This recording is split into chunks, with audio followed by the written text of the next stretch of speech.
बिस्मिल्लाहिर्रहमानिर्रहीम। अस्सलाम वालेकुम। फोर्थ क्लास, कैसे हैं स्टूडेंट्स? चलें बेटे उर्दू की बुक खोलें जी। आज हम करेंगे अपना सवाल नंबर 5। सवाल नंबर 5 में अल्फाज के मुतज़ाद और मुतरादिफ चुनकर दिए गए हैं। कालमों में लिखना है, इनको मुतज़ाद भी लिखना है और मुतरादिफ भी लिखना है। ठीक है। इसका अंधेरा का है मुतज़ाद, उजाला, अमीर, गरीब, जंग, अमन, रंज, खुशी, दुश्वार, आसान।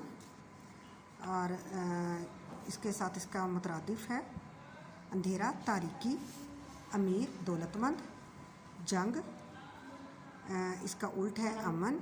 जंग लड़ाई है इसका मुतरादिफ, रंज का दुख है मुतरादिफ और दुश्वार का मुश्किल। ठीक है। आज ये हमारा है आज का सवाल नंबर 5। और उसके बाद है हमारे सवाल नंबर 7 है जुमले बनाएं। तो इसके जुमले चलें देखते हैं हमने क्या जुमले बनाए हैं। पहला लफ्ज़ है तुलू। सूरज मशरिक़ से तुलू होता है। ताकतवर, शेर ताकतवर जानवर है।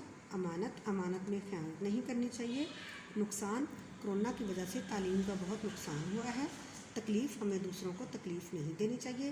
बेटे ये हैं हमारे आज के जुमले। कोशिश कीजिएगा इसके साथ आप अपनी तरफ से भी खुद से जुमले बनाइएगा और वो भी कॉपी पे आपने लिखनी है। ओके, अल्लाह हाफिज़।